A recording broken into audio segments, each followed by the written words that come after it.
Picture a moment of perfect contentment. Perhaps it's the warmth of sunlight streaming through your window on a quiet morning, or the satisfying first sip of your favorite warm drink. That gentle rush of pleasure, that sense of this feels good. This is your brain's reward system working exactly as nature intended. It's the same system that helps us bond with loved ones, feel motivated to achieve goals, and find joy in life's simple pleasures. But sometimes, this beautiful system designed to help us thrive can become entangled in patterns that no longer serve us. Tonight, we're exploring one of humanity's most complex and misunderstood experiences, addiction. It's a topic that touches millions of lives, yet remains shrouded in misconceptions and judgment. Did you know that nearly 21 million Americans have at least one addiction, yet only 10% receive treatment? Or that addiction changes the brain in ways that can be measured and understood, making it a legitimate medical condition rather than a moral failing. What's one thing you do regularly that brings you comfort or joy? Share in the comments below. It might be something as simple as your evening tea ritual or calling a friend. Now settle in with your favorite blanket and let's begin this gentle exploration together. Chapter 1: The Ancient Seeds of Human Longing. Long before modern science could peer into the intricate workings of the human brain, our ancestors grappled with the same fundamental questions about human nature that we face today. In the caves of prehistoric Europe, archaeologists have found evidence of fermented beverages dating back over 9,000 years. Ancient Egyptian papyrus scrolls warn against the overuse of opium, while Chinese texts from thousands of years ago describe both the medicinal benefits and potential dangers of various plant medicines. What's remarkable is how consistent these observations have been across cultures and centuries. Ancient Greek philosophers wrote about the concept of akrasia, acting against one's better judgment, a description that resonates deeply with modern understanding of addiction. Indigenous cultures around the world developed sophisticated rituals and guidelines around the use of mind-altering substances, recognizing both their potential for healing and their capacity for harm. In medieval times, what we now understand as addiction was often viewed through a spiritual lens. Excessive drinking or other compulsive behaviors were seen as moral weaknesses or spiritual failings. Monasteries and religious communities developed some of the earliest forms of what we might recognize today as treatment programs, emphasizing prayer, community support, and structured daily routines. The transition toward medical understanding began slowly in the 18th and 19th centuries. Physicians started documenting patterns they observed in patients who seemed unable to control their consumption of alcohol or opium-based medications. Dr. Benjamin Rush, one of the founding fathers of American psychiatry, was among the first to suggest that alcoholism might be a disease rather than a moral failing. His observations laid groundwork for a more compassionate understanding that would take centuries to fully develop. The Industrial Revolution brought new challenges and new substances. The invention of the hypodermic needle in the 1850s led to more potent and rapid delivery methods for various medications. The isolation of morphine from opium, and later the synthesis of substances like cocaine, created more concentrated and potentially problematic substances than had ever existed before. What's fascinating is how each era's understanding of addiction reflected its broader worldview. The Victorian age, with its emphasis on moral character and self-control, saw addiction as a failure of willpower. The early 20th century, with its growing faith in science and medicine, began to explore biological explanations. The mid-20th century brought psychological theories, while recent decades have embraced a more comprehensive biopsychosocial model. Throughout this long history, one constant remains: the human tendency to seek experiences that alter our consciousness and provide relief from suffering. Whether through fermented grapes, poppy flowers, coca leaves, or any number of other substances, humans have always found ways to temporarily shift their internal experience. The challenge has always been learning to navigate this fundamental aspect of human nature in ways that enhance rather than diminish our lives. Chapter 2: The Beautiful, Complex Brain. Imagine your brain as the most sophisticated city ever designed, with billions of residents, your neurons, all communicating through an intricate network of chemical messages. In this bustling metropolis, there's a particularly important district we call the reward system, and it's here that our story of addiction truly begins. This reward system evolved over millions of years to help our ancestors survive and thrive. When early humans found food, formed social bonds, or engaged in behaviors that promoted survival, their brains released a wonderful chemical messenger called dopamine. Think of dopamine as nature's way of saying, "That was good, remember this, and do it again."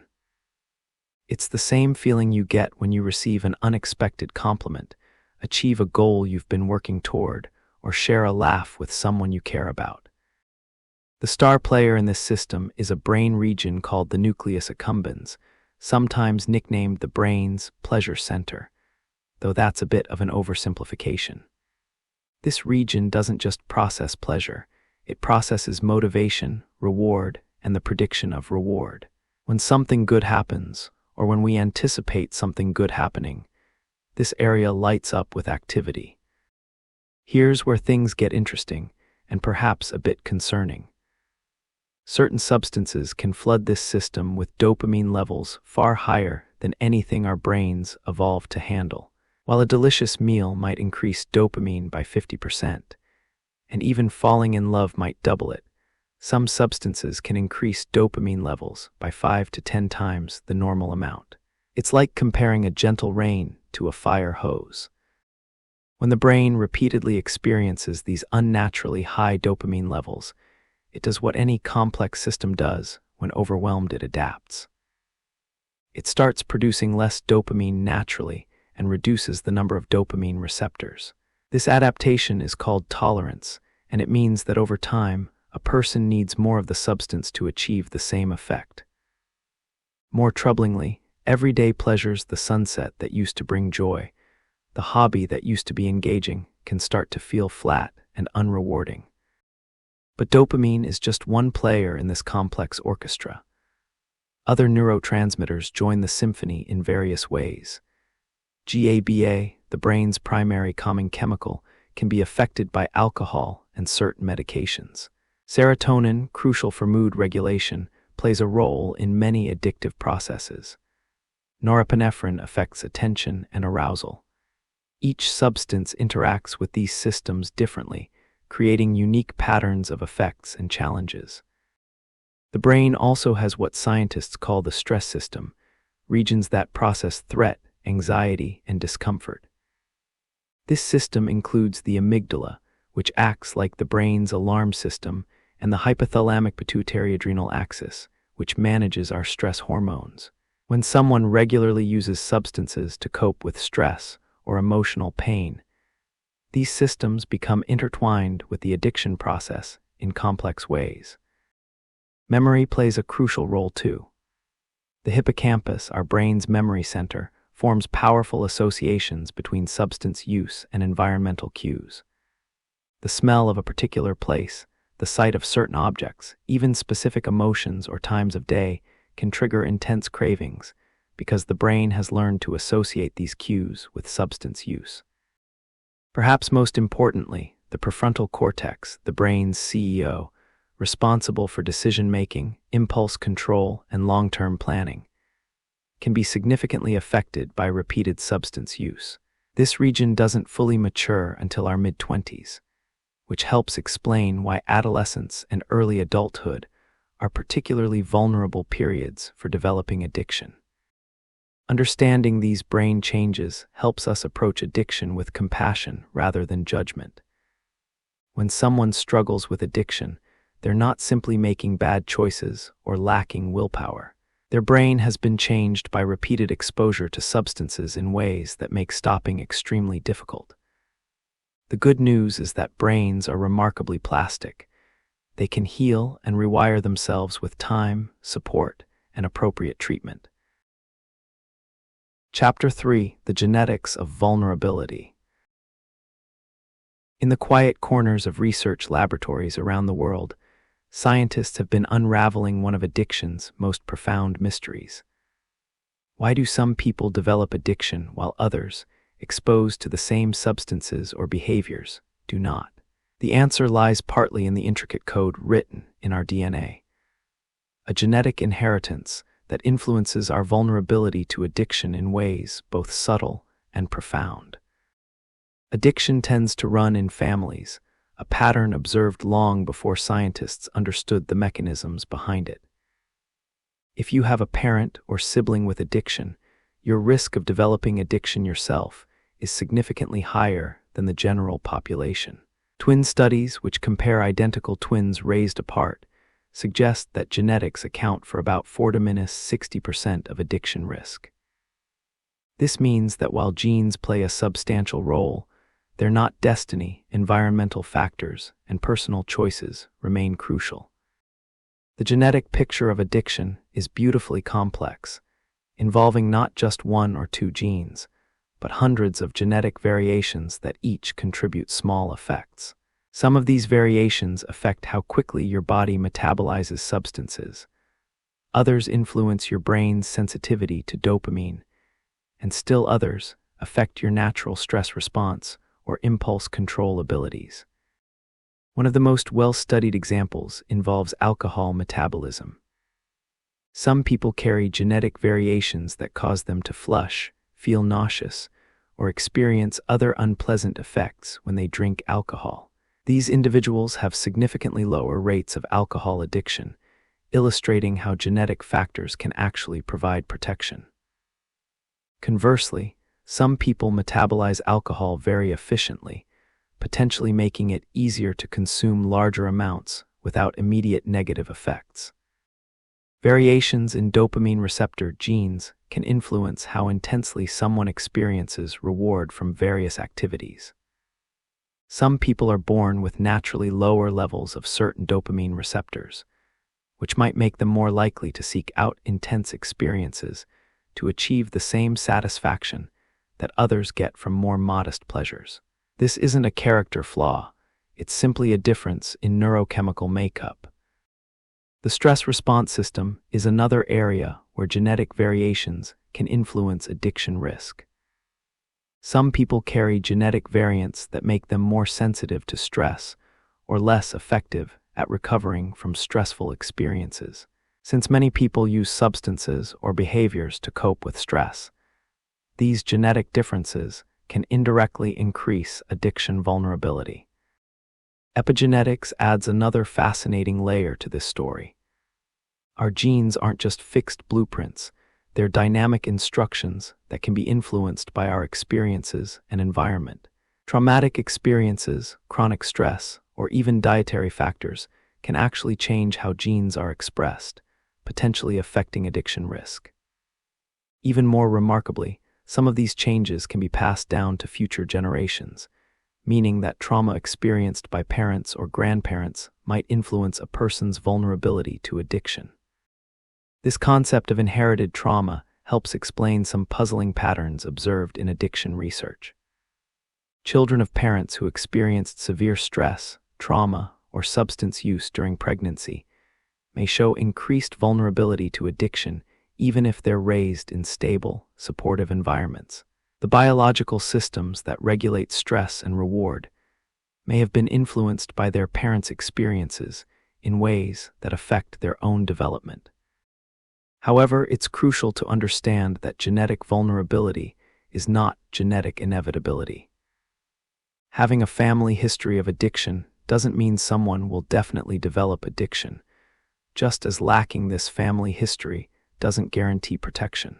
Environmental factors, personal choices, access to treatment, social support, and many other variables all play important roles in determining outcomes. Some genetic variations actually provide protection against addiction. Beyond the alcohol metabolism example mentioned earlier, some people carry genetic variants that make them naturally more resilient to stress, more sensitive to social rewards, or more naturally inclined toward moderation. Understanding protective factors is just as important as understanding risk factors. The emerging field of pharmacogenomics is beginning to explore how genetic variations might influence treatment outcomes. Some people may respond better to certain medications based on their genetic makeup, while others might be more likely to experience side effects.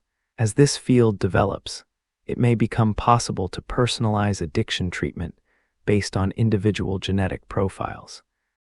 For families affected by addiction, understanding the genetic component can be both challenging and liberating. It can be difficult to learn that addiction risk might be inherited, but it can also be freeing to understand that addiction isn't a choice or a moral failing. It's a complex interplay of biological, psychological, and social factors. This knowledge emphasizes the importance of prevention and early intervention for individuals with family histories of addiction. It also highlights the need for compassion and understanding, both for those struggling with addiction and for their families who may also be grappling with these challenges. Chapter 4: The Many Faces of Substance Use. In the gentle hours of evening, as day transitions to night, people around the world reach for various substances to help them unwind, celebrate, cope, or simply change their experience. A glass of wine with dinner, a prescription medication for anxiety, a cup of coffee to start the morning substances are woven into the fabric of human experience in countless ways, most of them entirely unremarkable and unproblematic. Understanding the spectrum of substance use, from occasional, low-risk use to severe addiction, helps us approach this topic with nuance and compassion. Not everyone who uses substances develops problems, and not all problematic use looks the same. The journey from first use to potential addiction is neither linear nor inevitable, but rather a complex interplay of substance, individual, and environmental factors. Alcohol, perhaps our most socially integrated substance, illustrates this spectrum beautifully. Many people enjoy alcohol occasionally in social settings without ever experiencing negative consequences. Others might drink regularly, but within limits that don't interfere with their health, relationships, or responsibilities. Some develop patterns of heavy drinking that cause problems, but don't meet the criteria for alcohol use disorder. And others develop severe alcohol addiction that profoundly impacts every aspect of their lives. Prescription medications present their own unique challenges and patterns. Medications for pain, anxiety, sleep, and attention can be incredibly beneficial when used as prescribed, but they can also lead to dependence or addiction for some individuals. The line between therapeutic use and problematic use can be particularly blurry with prescription medications, as physical dependence can develop even when someone follows their doctor's instructions exactly. The opioid crisis has illuminated how quickly and unexpectedly prescription medication use can evolve into serious problems. Many people who developed opioid addiction began with legitimate prescriptions for real medical conditions. Their journey toward addiction wasn't a moral failing or a choice to pursue illegal substances. It was often the unintended consequence of treating genuine pain with medications that carry inherent addiction risk. Stimulant medications, commonly prescribed for attention deficit disorders, present similar complexities. For many people, these medications are life-changing tools that allow them to function effectively in work, school, and relationships. For others, particularly those who begin using them without medical supervision or who have underlying vulnerability to addiction, these same medications can become problematic. Cannabis occupies an interesting position in our cultural understanding of substances. Increasingly accepted for both medical and recreational use in many places, cannabis can be used safely by many people, but it can also lead to problematic patterns of use for others. Cannabis addiction, while often considered less severe than other forms of addiction, can still significantly impact motivation, relationships, and life goals for those affected. Tobacco presents one of the most challenging addiction profiles. Nicotine is remarkably addictive. Many people become dependent after relatively brief exposure, yet the immediate effects are often subtle. Unlike alcohol or other substances that produce obvious intoxication, nicotine addiction can develop quietly, with many users not realizing they've become dependent until they try to stop. The category of substances often called party drugs or club drugs includes a wide variety of synthetic and naturally occurring substances used primarily in social or recreational settings. These substances carry unique risks because their composition and purity can be unpredictable, and they're often used in environments where safety precautions may be overlooked. What determines whether someone's substance use remains unproblematic or develops into addiction? Several factors play crucial roles. The substance itself matters. Some substances have higher addiction potential than others. The method of use influences risk, with faster-acting delivery methods generally carrying higher addiction potential. The age at first use is significant, with earlier initiation generally associated with higher risk. Individual factors are equally important. Genetic vulnerability, mental health status, trauma history, stress levels, and social support all influence addiction risk. Someone dealing with untreated depression, chronic pain, or significant life stress may be more likely to develop problematic patterns of use as they attempt to self-medicate their distress. Environmental factors shape substance use patterns significantly.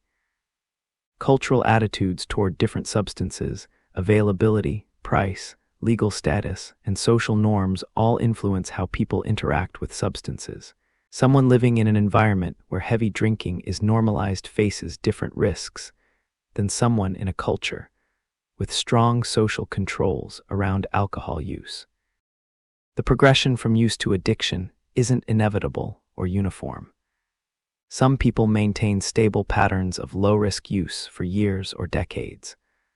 Others may go through periods of heavier use during stressful times, but return to more moderate patterns when circumstances improve.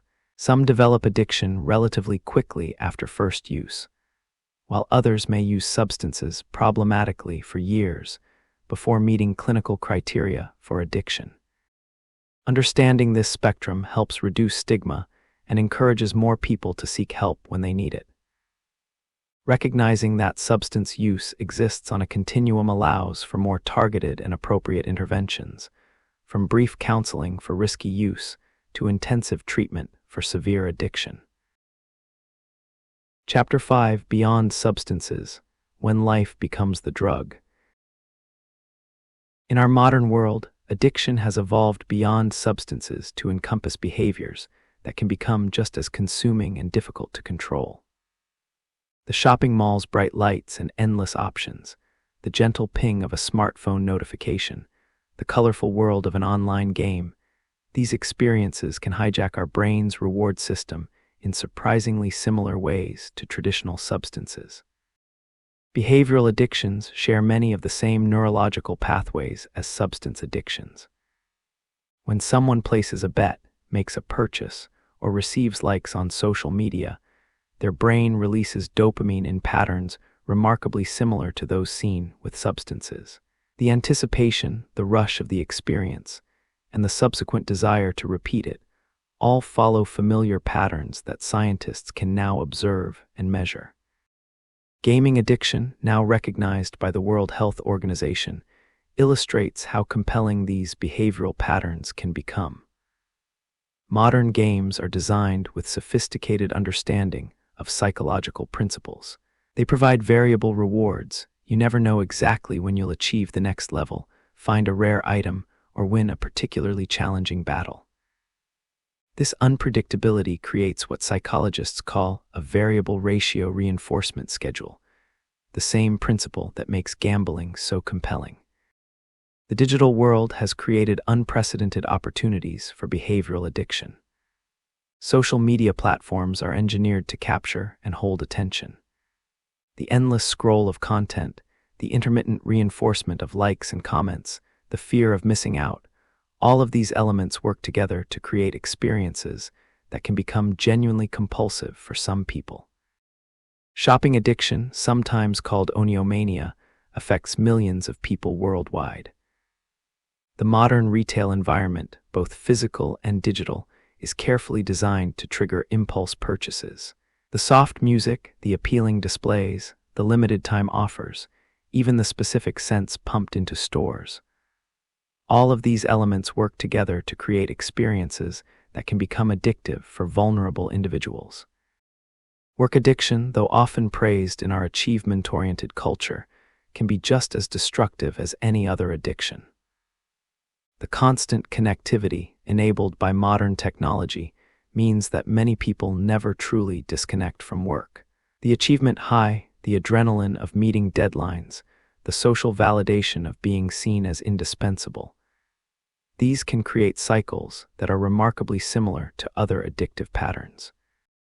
Food addiction represents a particularly complex form of behavioral addiction because, unlike other substances or behaviors, we cannot simply abstain from food entirely.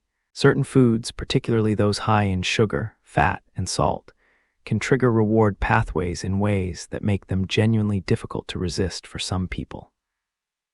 The food industry's understanding of these principles has led to the development of products specifically designed to be irresistible. Exercise addiction might seem paradoxical after all. Exercise is generally healthy. But for some individuals, the endorphin release and sense of control that comes from intense exercise can become compulsive.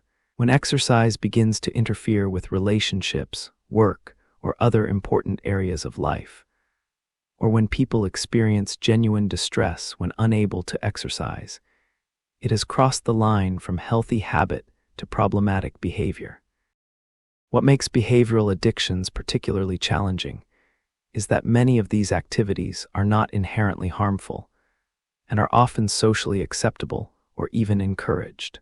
Using technology, shopping, working hard, and exercising are all normal parts of modern life. The line between healthy engagement and addictive behavior often lies not in the activity itself, but in the relationship the person has with it.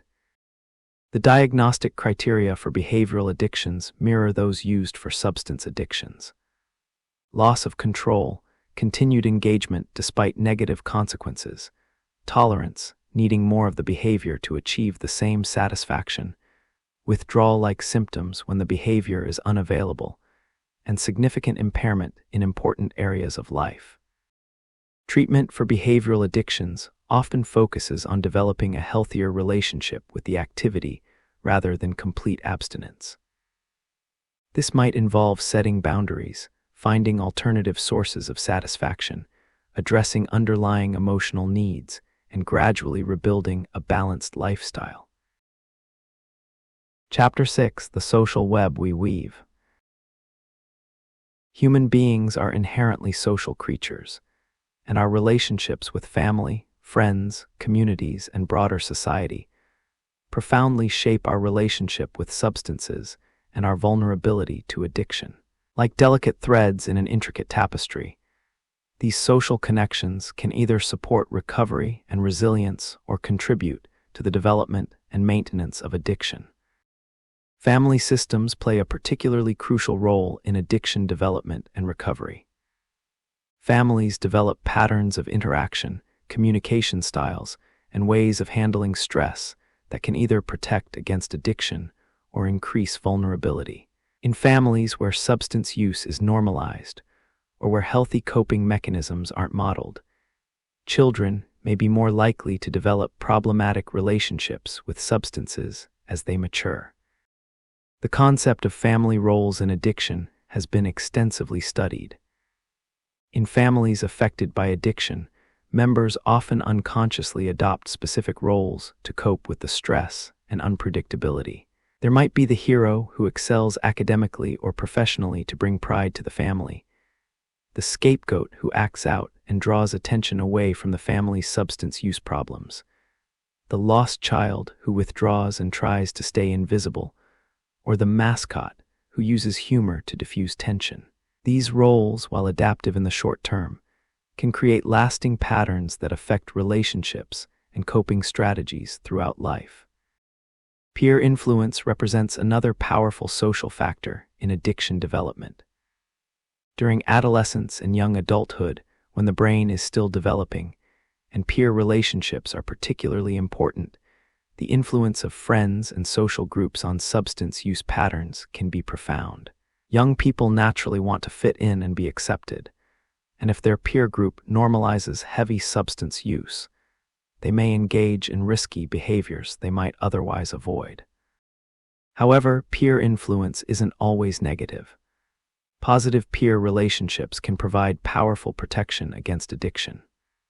Friends who model healthy coping strategies, engage in fulfilling activities that don't involve substances, and provide emotional support during difficult times can significantly reduce addiction risk. Romantic relationships add another layer of complexity to the social dynamics of addiction. Partners can enable addiction by making excuses, providing financial support for substance use, or avoiding confrontation about problematic behaviors. Alternatively, supportive partners can be crucial allies in recovery, providing motivation, accountability, and emotional support during the challenging process of overcoming addiction. The broader community context significantly influences addiction patterns. Communities with high levels of social cohesion, economic opportunity, and collective efficacy tend to have lower rates of addiction. In contrast, communities facing economic hardship, social disorganization, or collective trauma often experience higher rates of substance use problems. Economic factors play a crucial role in these community patterns. Poverty, unemployment, and economic instability create stress and limit access to healthy coping resources. When legitimate opportunities for achievement and success are limited, some individuals may turn to substance use as a way to cope with frustration and hopelessness. Additionally, communities with limited resources may have fewer treatment options available when addiction problems develop.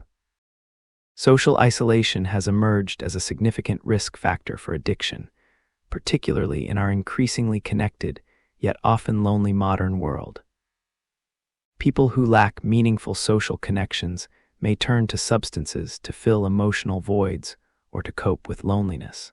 The rise of social media and digital communication, while offering new ways to connect, has also contributed to a paradox where people can be constantly connected, yet feel profoundly isolated. Cultural factors shape how different communities understand and respond to addiction. Some cultures have strong traditional sanctions against certain substances, while others may have cultural practices that normalize heavy use. Religious and spiritual communities often provide strong social support and meaning-making frameworks that can protect against addiction. Though this varies significantly depending on the specific community and its approaches to substance use. Stigma represents one of the most damaging social factors affecting addiction. When society views addiction as a moral failing rather than a health condition, people struggling with substance use problems are less likely to seek help, more likely to hide their problems, and more likely to internalize shame that can actually perpetuate addictive behaviors.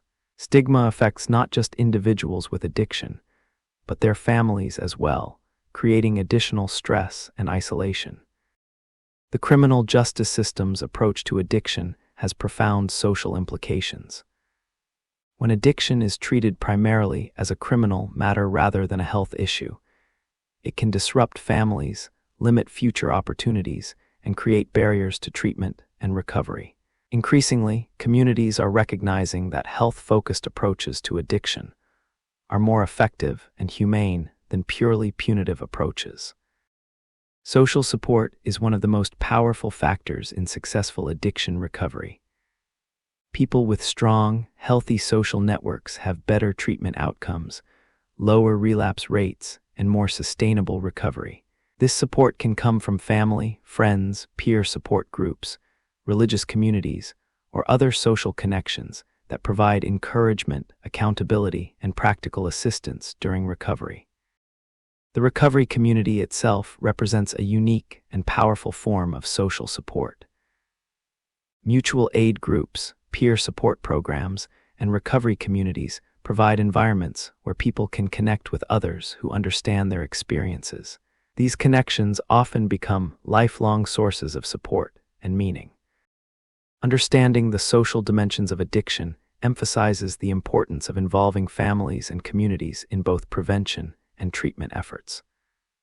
Effective addiction interventions often work at multiple levels: individual, family, community, and society, recognizing that lasting change requires more than just individual transformation. Chapter 7: When the Body Says No. The human body, in its remarkable wisdom, has intricate ways of maintaining balance and protecting itself from harm.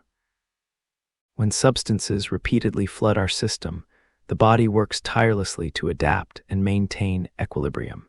But eventually, if the pattern continues, our physical being begins to send increasingly urgent messages that something isn't working. Understanding these physical aspects of addiction helps us approach the condition with greater empathy and medical precision.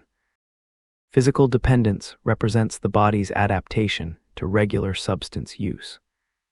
When someone uses certain substances consistently over time, their body adjusts its normal functioning to account for the presence of these substances. Brain chemistry shifts, organ systems modify their processes, and cellular functions adapt to what becomes the new normal. This adaptation is often protective in the short term. It's the body's attempt to maintain stability despite ongoing chemical interference. When substances are suddenly removed or significantly reduced, the adapted body struggles to function normally without them. This struggle manifests as withdrawal symptoms, which can range from mildly uncomfortable to life-threatening, depending on the substance and the extent of physical dependence. Withdrawal isn't a sign of weakness or poor character. It's evidence of normal physiological processes adapting to change. Alcohol withdrawal illustrates these processes clearly. Someone who drinks heavily for extended periods may experience mild symptoms like anxiety, sleep disturbances, and tremor when they stop drinking. In more severe cases, withdrawal can include dangerous complications like seizures or delirium tremens, a condition that requires immediate medical attention. The body has become so accustomed to alcohol's depressant effects that removing it creates a potentially dangerous rebound effect. Opioid withdrawal, while typically not life-threatening, can be intensely uncomfortable. The body's natural pain management and pleasure systems have been suppressed by external opioids, so when these substances are removed, people often experience severe physical discomfort, including muscle aches, nausea, diarrhea, sleep disturbances, and intense cravings. These symptoms can persist for days or weeks, making it extremely difficult to stop using without medical support. Stimulant withdrawal tends to be more psychological than physically dangerous, but it can still be profoundly challenging. After the artificial energy and euphoria provided by stimulants, the brain often swings in the opposite direction, creating feelings of depression, fatigue, and anhedonia, the inability to experience pleasure from normally enjoyable activities. This can create a powerful motivation to return to stimulant use, just to feel normal again. The physical effects of long-term substance use extend far beyond withdrawal symptoms. Different substances affect different organ systems in characteristic ways. Alcohol can damage the liver, heart, brain, and digestive system. Smoking affects the lungs, cardiovascular system, and increases cancer risk throughout the body. Injection drug use can lead to collapsed veins, abscesses, and increased risk of infectious diseases. Cardiovascular effects are common across many substances. Stimulants can increase heart rate and blood pressure to dangerous levels, potentially triggering heart attacks or strokes even in young, otherwise healthy individuals. Depressants can slow heart rate and breathing to dangerous levels. Even substances that seem relatively benign can have cardiovascular effects when used heavily over time. Neurological effects are particularly concerning because the brain has limited ability to regenerate damaged tissue. Chronic alcohol use can lead to cognitive impairment, memory problems, and in severe cases, conditions like Wernicke-Korsakoff syndrome, which causes severe memory deficits. Various substances can affect motor coordination, reaction time, and other neurological functions. The immune system often suffers during active addiction. Poor nutrition, disrupted sleep patterns, stress, and the direct effects of substances can weaken immune function, making individuals more susceptible to infections and slower to heal from injuries or illnesses. This immune suppression can create a cycle where health problems accumulate and recovery becomes more challenging.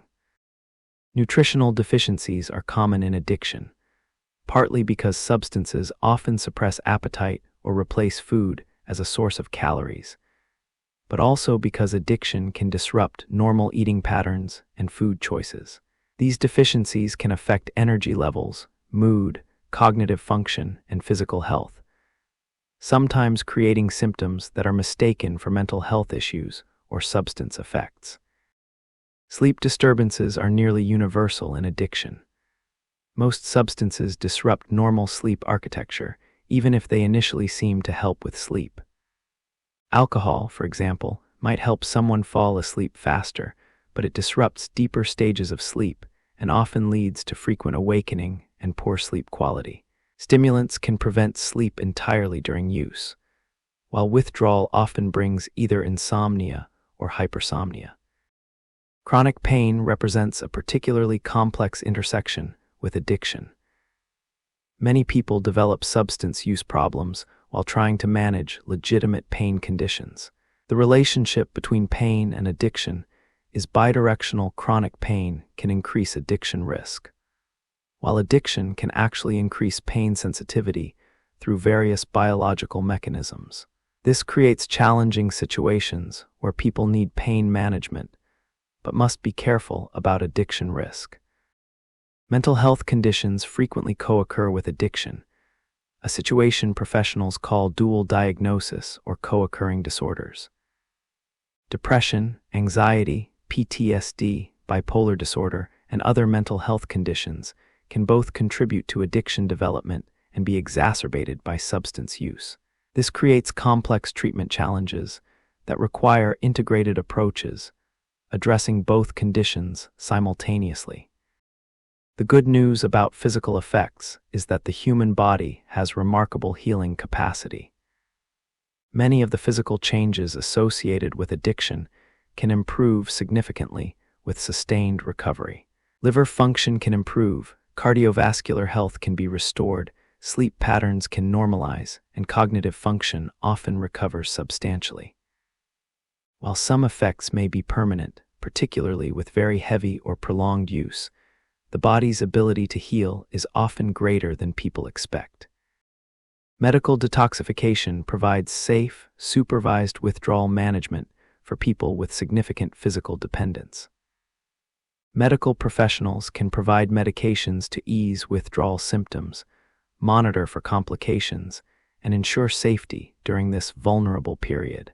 Detox isn't treatment in itself, but it's often a necessary first step that allows people to begin addressing other aspects of their addiction. Understanding the physical aspects of addiction emphasizes why medical supervision is often necessary during early recovery. Withdrawal can be dangerous, and the physical effects of chronic substance use may require medical attention. Recovery isn't just about willpower or moral strength.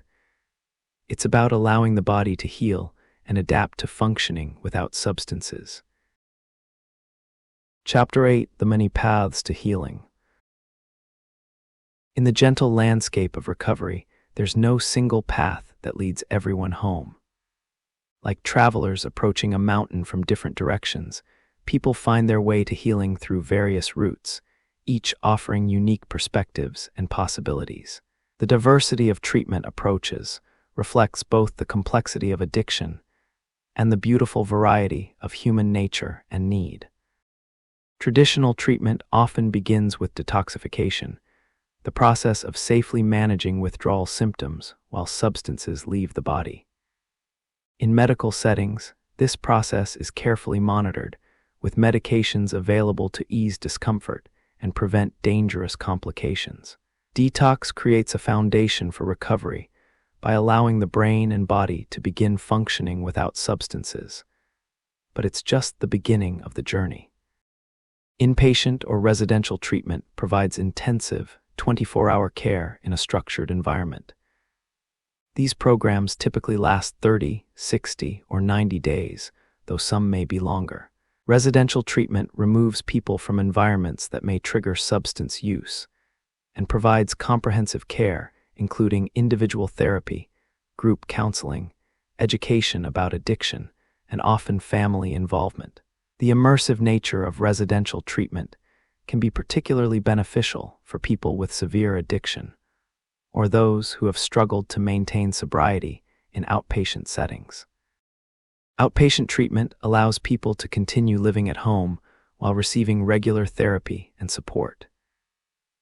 Intensive outpatient programs might involve several hours of treatment multiple times per week, while standard outpatient treatment might include weekly individual therapy sessions and periodic group meetings.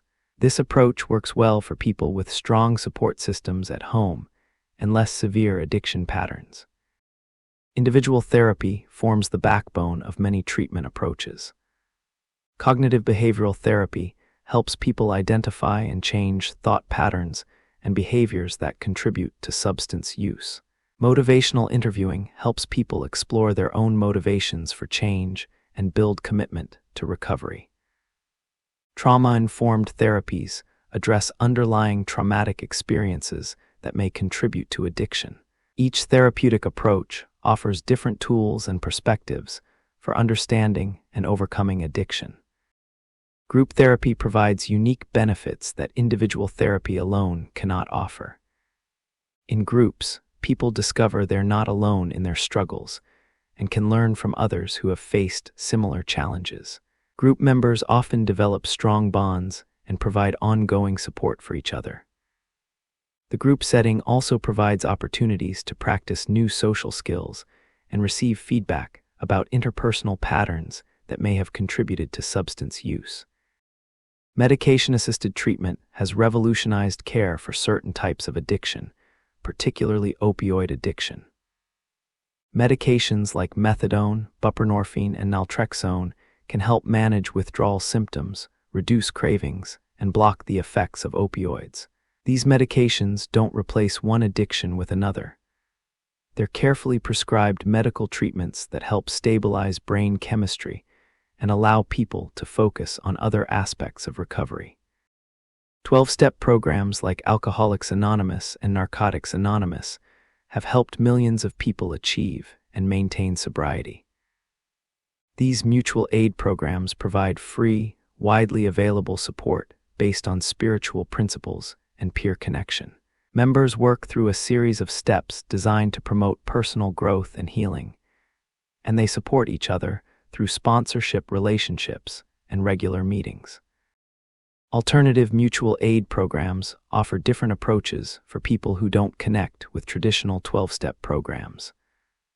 Smart Recovery emphasizes self-management and cognitive behavioral techniques. LifeRing focuses on cross-addiction recovery and personal responsibility. Women for Sobriety addresses the specific needs of women in recovery. These diverse options ensure that people can find approaches that resonate with their personal beliefs and preferences. Holistic and alternative therapies increasingly complement traditional treatment approaches. Mindfulness meditation helps people develop awareness of thoughts and feelings without being overwhelmed by them. Yoga combines physical activity with mindfulness and stress reduction. Acupuncture may help with withdrawal symptoms and stress management. Art and music therapy provide creative outlets for processing emotions and experiences that may be difficult to express in words. Family therapy recognizes that addiction affects entire family systems and that family members can play crucial roles in recovery. Family therapy sessions help improve communication, address enabling behaviors, heal relationship damage caused by addiction, and create supportive home environments for recovery. Family members also benefit from education about addiction and support for their own healing. Peer support services utilize the expertise of people who have lived experience with addiction and recovery. Peer support specialists provide mentoring, advocacy, and practical assistance based on their own recovery journeys. This approach recognizes that people who have successfully navigated recovery themselves often have unique insights and credibility that can benefit others facing similar challenges. Contingency management programs provide tangible rewards for positive behaviors like attending treatment sessions, providing clean urine samples, or meeting other recovery goals. These programs apply behavioral principles by immediately rewarding positive choices, which can be particularly effective during early recovery when motivation may fluctuate. Long-term residential programs, sometimes called therapeutic communities, provide extended care for people with severe addiction or multiple failed treatment attempts. These programs may last 6 months to 2 years and focus on comprehensive lifestyle change and personal development. Residents often progress through increasing levels of responsibility and independence as they demonstrate recovery progress. Intensive case management helps people navigate the complex systems and services needed to support recovery. Case managers assist with housing, employment, benefits, legal issues, and healthcare coordination. This practical support can be crucial for people whose lives have been significantly disrupted by addiction. The most effective treatment approaches are typically individualized, taking into account each person's specific needs, preferences, circumstances, and resources. What works wonderfully for one person may not be effective for another. This is why the field has moved toward providing multiple options and allowing people to find approaches that fit their unique situations. Treatment is increasingly understood as a long-term process rather than a short-term intervention. Like other chronic health conditions, addiction often requires ongoing management and support. Many people benefit from continuing care plans that provide decreasing levels of intensity over time, helping them maintain recovery while gradually resuming normal life activities. Chapter 9: Living in Recovery. Recovery is not a destination you arrive at one day, but rather a way of living that unfolds moment by moment, day by day, season by season. For those who have walked through the challenging terrain of addiction and found their way to recovery, life takes on new textures, rhythms, and meanings that can be both profoundly rewarding and occasionally challenging to navigate. The early days of recovery often feel like learning to live in a new world.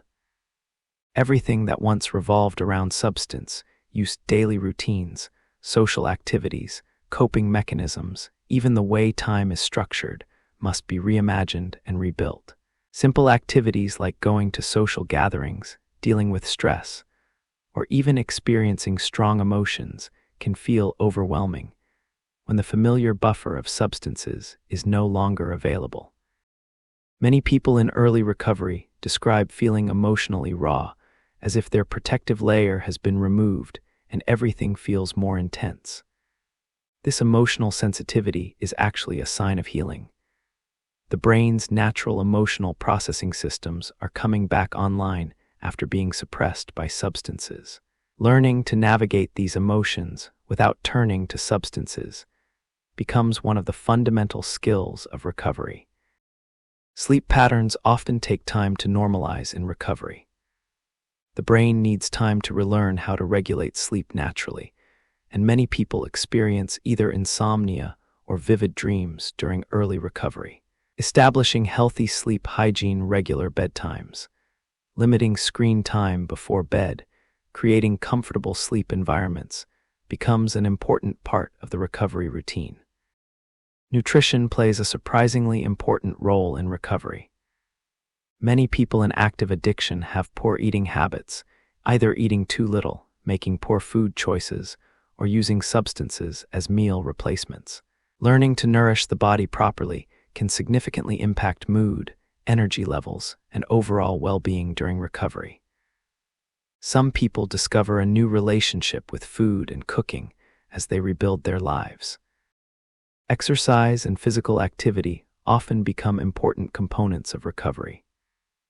Physical activity provides natural mood enhancement through endorphin release, helps manage stress and anxiety, provides structure and routine, and can become a healthy source of social connection.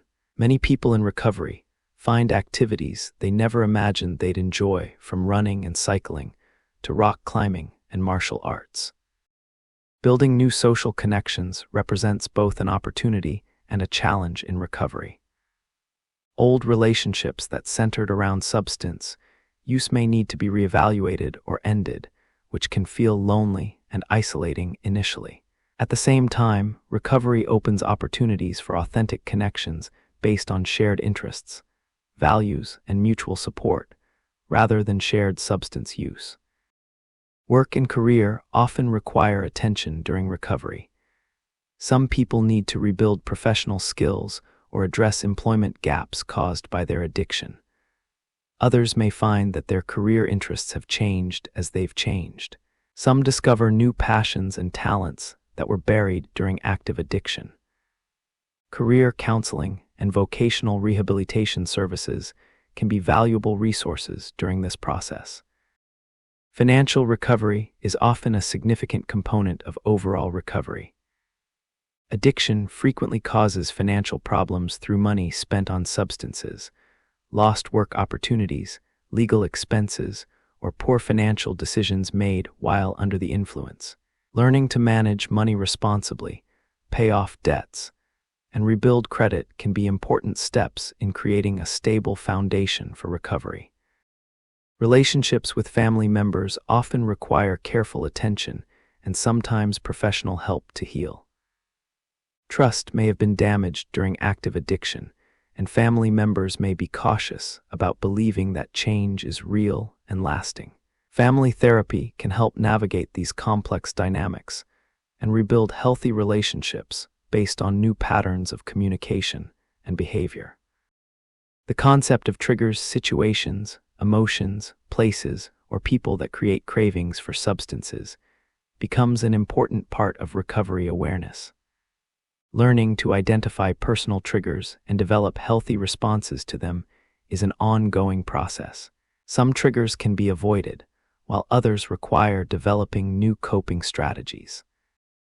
Stress management becomes a crucial life skill in recovery. Since many people used substances to cope with stress, learning alternative stress management techniques is essential. This might include mindfulness practices, physical exercise, creative activities, social support, or professional stress management techniques. Many people in recovery find that their relationship with time changes significantly. During active addiction, time often revolves around obtaining, using, and recovering from substances. In recovery, people often rediscover hobbies, interests, and activities they had abandoned. Some people are surprised by how much time they actually have available when it's not consumed by substance-related activities. The recovery community itself becomes a source of ongoing support and connection for many people.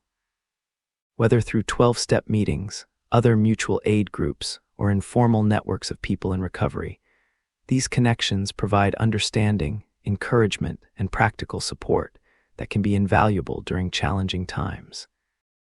Relapse, while not inevitable, is common enough that it's considered part of many people's recovery journey rather than a failure. Understanding relapse as a learning opportunity rather than a moral failing helps people return to recovery more quickly and with less shame. Many people find that each recovery attempt, even if interrupted by relapse, teaches them something valuable about their own recovery process. Long-term recovery often involves finding new sources of meaning and purpose. Many people discover that their experiences with addiction and recovery give them unique perspectives and abilities to help others facing similar challenges. Some become peer support specialists, counselors, or advocates for policy changes that support people in recovery. Anniversaries and milestones become meaningful markers of progress in recovery. Whether it's 30 days, 1 year, or multiple years, these milestones provide opportunities to reflect on growth and change while looking forward to continued progress. Many recovery communities have traditions around celebrating these achievements. The experience of recovery often leads to personal growth that extends far beyond simply not using substances. Many people describe becoming more authentic, developing better relationships, discovering new strengths and capabilities, and developing a deeper understanding of themselves and others. Recovery can become a journey of self-discovery and personal development that enriches life in unexpected ways. Chapter 10: Families and Loved Ones. When addiction touches a family, it's like a stone thrown into still water. The ripples extend far beyond the initial impact, affecting every relationship, every interaction, every dream and hope that family members hold. Understanding addiction as a family experience, rather than an individual problem, opens doors to healing that can transform entire family systems. Family members often find themselves on an emotional roller coaster that seems to have no end. One day brings hope as their loved one promises to change or enters treatment. The next brings disappointment as old patterns reemerge. This cycle of hope and disappointment can be exhausting and can lead family members to experience their own emotional and physical health problems. The concept of codependency describes patterns that often develop in families affected by addiction. Family members may inadvertently enable addictive behaviors by making excuses, providing money, cleaning up messes, or protecting their loved one from natural consequences of their actions. While these behaviors come from love and a desire to help, they can actually make it easier for the addiction to continue. Enabling behaviors often develop gradually and with the best intentions. A parent might call in sick for their adult child who is too intoxicated to work. A spouse might pay bills that were neglected due to money spent on substances. A sibling might lie to other family members to protect their loved one's reputation. Each individual instance seems like the caring thing to do, but collectively, these actions can prevent the person with addiction from experiencing the consequences that might motivate them to seek help. Children and families affected by addiction face unique challenges. They may feel responsible for their parents' substance use, or believe they can somehow fix the problem if they just behave better or achieve more. They might take on adult responsibilities inappropriate for their age, caring for younger siblings or managing household tasks. The unpredictability and chaos that often accompany addiction can affect children's sense of security and their ability to trust others. Adult children of people with addiction often carry the effects of their childhood experiences into their own adult relationships. They may struggle with trust, have difficulty setting healthy boundaries, feel overly responsible for others' emotions and behaviors, or have their own increased risk for developing addiction or other mental health challenges. Spouses and partners face the particularly painful challenge of watching someone they love slowly change or disappear behind their addiction. The person they fell in love with may seem to vanish, replaced by someone whose primary relationship is with substances rather than with family. This can create profound grief, as if the person is still physically present but emotionally gone. Financial stress often compounds the emotional toll on families. Money may disappear to fund substance use, work may be lost due to addiction-related problems, and family resources may be depleted paying for treatment or legal expenses. The practical stress of financial problems can make it even more difficult for families to focus on healing and recovery. Family members often experience a range of emotions that can feel confusing and contradictory.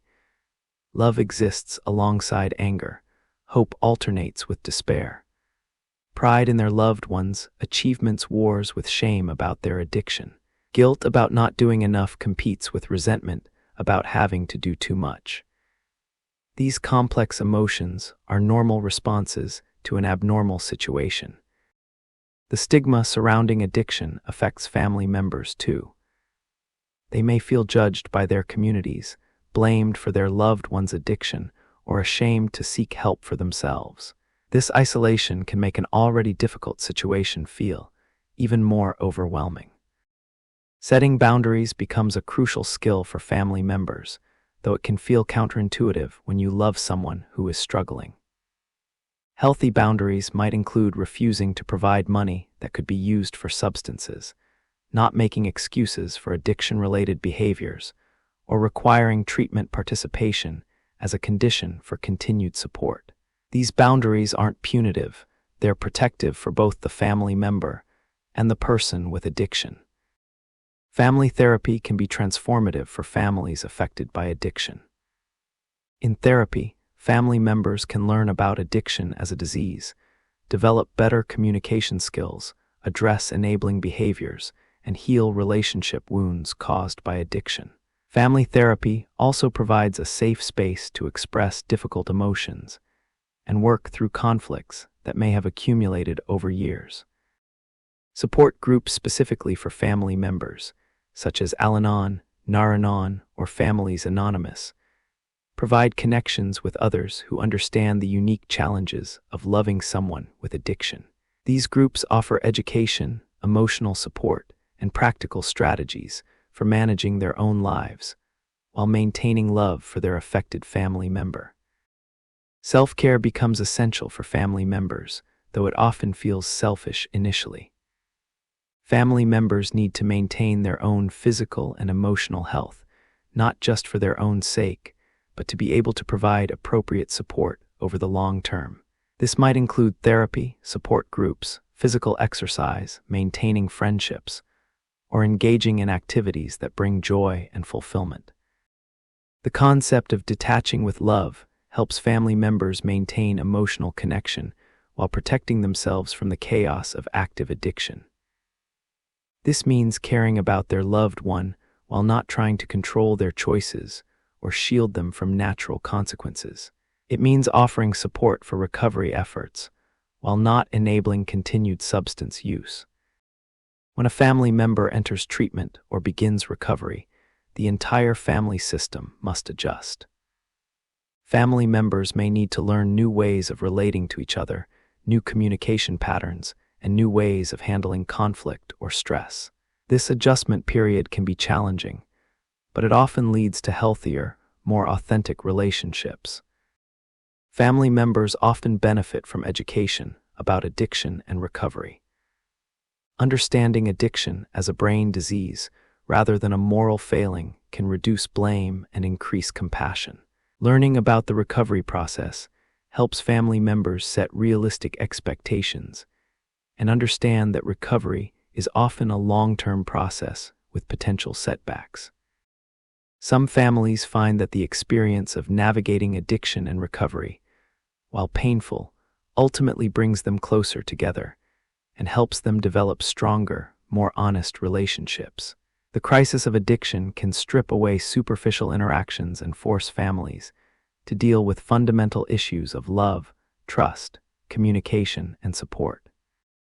Family involvement in treatment and recovery often improves outcomes for everyone involved. When families understand addiction and recovery, they can provide more effective support. When family relationships heal, the person in recovery has stronger motivation to maintain their recovery, and family members experience their own healing and growth. Chapter 11: Breaking the Stigma. In the quiet corners of our society, shame casts long shadows over those struggling with addiction and their families. This shame, often called stigma, acts like an invisible barrier that prevents people from seeking help, isolates them from their communities, and perpetuates cycles of suffering that could otherwise be broken. Understanding and dismantling this stigma is crucial for creating a world where people feel safe to seek help and supported in their recovery journey. Stigma around addiction is deeply rooted in historical and cultural beliefs that view substance use problems as moral failings rather than health conditions. For centuries, addiction has been seen through the lens of character weakness, lack of willpower, or moral corruption. These beliefs persist despite decades of scientific evidence, showing that addiction involves complex changes in brain chemistry and function that are not under simple voluntary control. The language we use to discuss addiction often reflects and reinforces stigma. Words like addict, junkie, or alcoholic can reduce complex human beings to a single characteristic, their substance use problem. While some people in recovery choose to use these terms for themselves, when used by others they can feel dehumanizing and judgmental. Person-first language, saying person with addiction rather than addict, helps maintain the dignity and full humanity of individuals struggling with these issues. Media portrayals of addiction often perpetuate harmful stereotypes. Movies and television shows frequently depict people with addiction as violent, unpredictable, or fundamentally different from normal people. News coverage often focuses on crime and crisis rather than recovery and hope. These portrayals create public perceptions that make it harder for real people with addiction to be seen as worthy of help and compassion. The criminalization of drug use has significantly contributed to addiction stigma.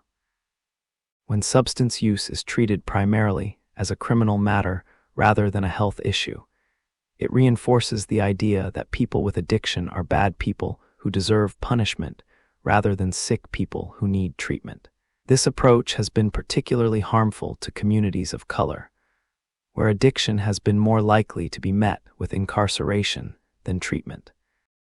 Workplace discrimination against people with addiction creates additional barriers to recovery. Many people fear losing their jobs if their addiction becomes known, which can prevent them from seeking treatment. Even people in recovery may face discrimination based on their history of addiction, making it difficult to rebuild their lives and maintain their recovery. Healthcare stigma represents a particularly troubling barrier to treatment.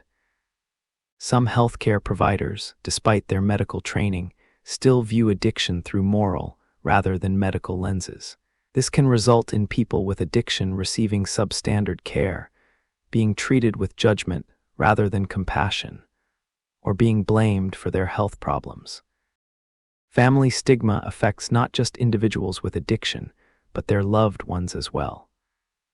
Family members may feel ashamed to discuss their struggles with friends, extended family, or their communities. This isolation can prevent them from accessing support and resources that could help both them and their loved one with addiction. Self-stigma occurs when people with addiction internalize societal judgments about their condition. They may see themselves as weak, immoral, or fundamentally flawed. This internalized shame can be one of the most significant barriers to seeking help and maintaining recovery. People may feel they don't deserve help or that they're too damaged to get better. The intersection of addiction stigma with other forms of discrimination creates compounded challenges for many people. Women with addiction may face additional judgment related to their roles as mothers or caregivers. LGBTQ+ individuals may experience discrimination based on both their sexual orientation or gender identity and their addiction. People of color may face racism in addition to addiction stigma, creating multiple barriers to treatment and recovery. Breaking stigma requires understanding addiction as a health condition rather than a moral issue. Scientific research has clearly established that addiction involves changes in brain chemistry and function that affect decision-making, impulse control, and the ability to stop using substances despite negative consequences. These changes are not a choice or a character flaw. They're the predictable result of how addictive substances interact with human neurobiology. Education plays a crucial role in reducing stigma. When people understand the science of addiction, they're more likely to view it with compassion rather than judgment. Educational programs that share accurate information about addiction, combined with personal stories from people in recovery, can be particularly effective at changing attitudes. Contact with people in recovery can be one of the most powerful tools for reducing stigma. When community members know people who have successfully overcome addiction, they're more likely to see addiction as a treatable condition rather than a moral failing. Recovery advocacy and public speaking by people with lived experience helps humanize addiction and shows that recovery is possible. Policy changes can help reduce structural stigma by treating addiction as a health issue rather than primarily a criminal one. This includes expanding access to treatment, implementing drug courts and diversion programs, supporting medication-assisted treatment, and removing barriers to employment and housing for people in recovery. Healthcare provider education is essential for reducing medical stigma. Training programs that help healthcare providers understand addiction as a disease, develop empathy for people struggling with addiction, and learn evidence-based treatment approaches can significantly improve the quality of care that people with addiction receive. Peer support and advocacy by people with lived experience of addiction and recovery play crucial roles in stigma reduction. When people in recovery speak publicly about their experiences, they challenge stereotypes and demonstrate that people with addiction are complex human beings deserving of respect and support. Language matters in reducing stigma.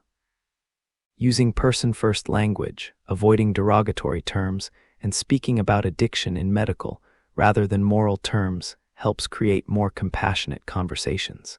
Training for journalists, healthcare providers, and others who interact with the public can help spread more respectful language practices.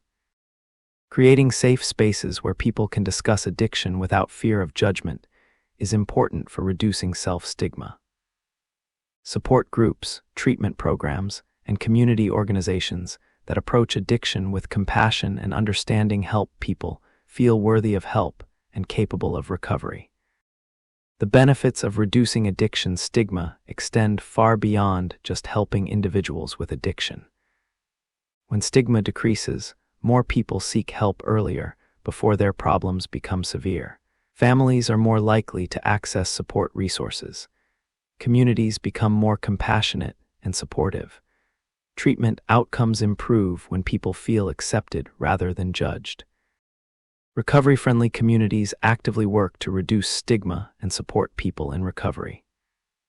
These communities implement policies and practices that give people second chances, provide pathways back into productive community life, and celebrate recovery as an achievement worthy of support.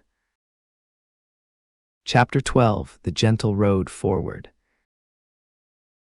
As we reach the final chapter of our exploration tonight, we find ourselves standing at a crossroads where understanding meets hope, where scientific knowledge joins hands with human compassion, and where the complexity of addiction yields to the simplicity of care and connection. The gentle road forward is not a single path, but rather a network of interconnected trails that lead toward healing, understanding, and a more compassionate world. Prevention, at its most effective, begins long before anyone ever uses a substance. It starts with creating environments where children feel safe, valued, and connected. It involves teaching emotional regulation skills from an early age, helping young people develop healthy coping mechanisms for stress and difficult emotions. Prevention means creating communities where people have access to meaningful opportunities, strong social connections, and reasons for hope. School-based prevention programs have evolved from simple, just say no messages to comprehensive approaches that build life skills, critical thinking abilities, and resistance to peer pressure. The most effective programs help young people understand the real risks of substance use, while building their confidence in their ability to make healthy choices. Family-based prevention recognizes that parents and caregivers are the most important influences on young people's attitudes toward substances. Programs that help parents communicate effectively with their children about substance use, set appropriate boundaries, and model healthy coping behaviors can significantly reduce their children's risk of developing addiction. Community prevention efforts focus on changing environmental factors that contribute to addiction risk. This might include limiting the availability of substances, creating substance-free recreational opportunities for young people, addressing economic and social conditions that contribute to despair and hopelessness, and building social cohesion and collective efficacy. Early intervention represents a crucial opportunity to prevent substance use problems from progressing to addiction. Brief interventions, motivational interviewing, and screening programs in healthcare settings can help identify risky substance use patterns before they become entrenched. These early interventions are often less intensive and more successful than treatment required after addiction has fully developed. The future of addiction treatment is moving toward increasingly personalized approaches. Genetic testing may eventually help predict which treatments are most likely to be effective for specific individuals. Advances in neuroscience may lead to new medications that can more effectively manage cravings, withdrawal symptoms, or the underlying brain changes associated with addiction. Technology is opening new frontiers in addiction treatment and support. Smartphone apps can provide 24/7 access to coping tools, connect people with peer support, and help track recovery progress. Telemedicine makes treatment more accessible to people in rural areas or those with transportation challenges. Virtual reality is being explored as a tool for exposure therapy and craving management. Integrated care models that address addiction alongside other health conditions are becoming increasingly common. These approaches recognize that people with addiction often have other medical and mental health needs that must be addressed simultaneously for treatment to be most effective. Integrated care can improve outcomes while reducing costs and improving patient experience. Recovery housing and recovery-oriented community organizations are expanding to provide long-term support for people in recovery. These programs recognize that recovery often requires ongoing support, and that having safe, stable housing and meaningful community connections are crucial for maintaining sobriety. Policy changes continue to evolve in directions that treat addiction as a health issue rather than primarily a criminal one. This includes expanding access to treatment, supporting harm reduction approaches, implementing drug courts and diversion programs, and removing barriers that prevent people in recovery from fully participating in community life. The recovery advocacy movement continues to grow, with people in recovery increasingly speaking publicly about their experiences and advocating for policy changes that support recovery.